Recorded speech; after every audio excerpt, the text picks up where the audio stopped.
Hi you guys, if you want to learn how to make my easy and delicious ravioli casserole, stay tuned. Alright, so the first thing we're going to do is cook our ground beef. I have about a pound or so of ground beef, and I'm just going to cook this until the meat is cooked all the way through.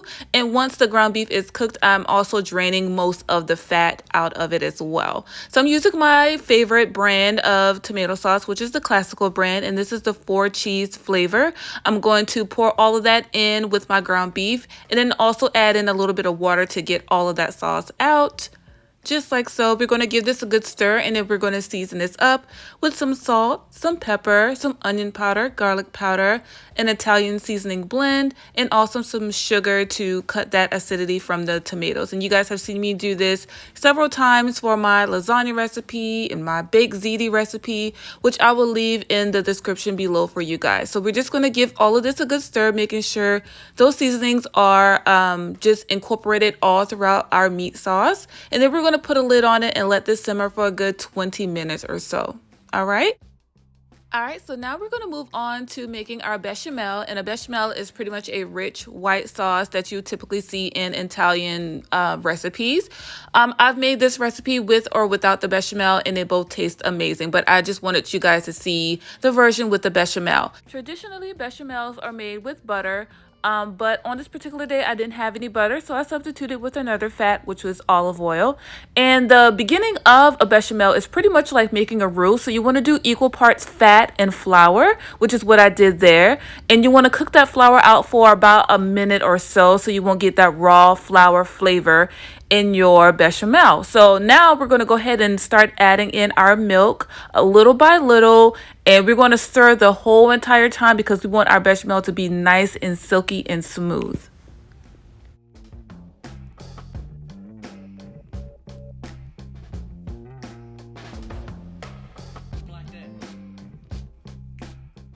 And as you can see, our bechamel has thickened up pretty much like a gravy, you guys.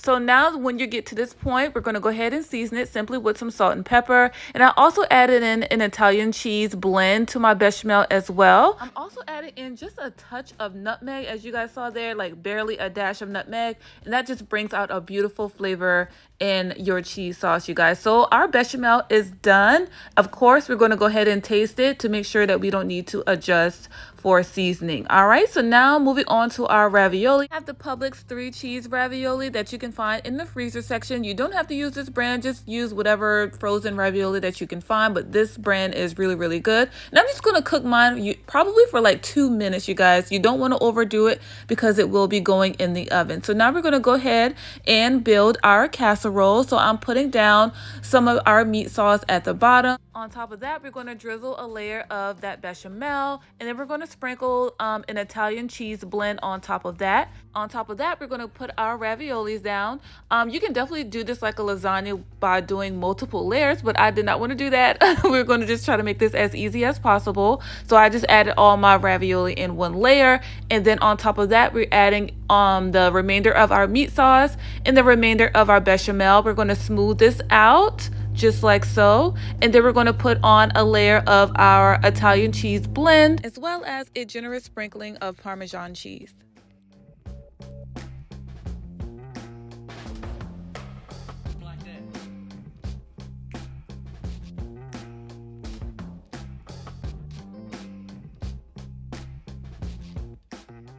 Alright, so now we're going to sprinkle on a little bit of parsley to make it pretty. And we're putting this in a 375-degree oven for approximately 25 minutes or so, just until it is nice and golden brown and bubbly and delicious looking, just like this. This looks so scrumptious, you guys. So we're just going to go ahead and let it sit for a couple minutes, and then we're going to go ahead and plate this up.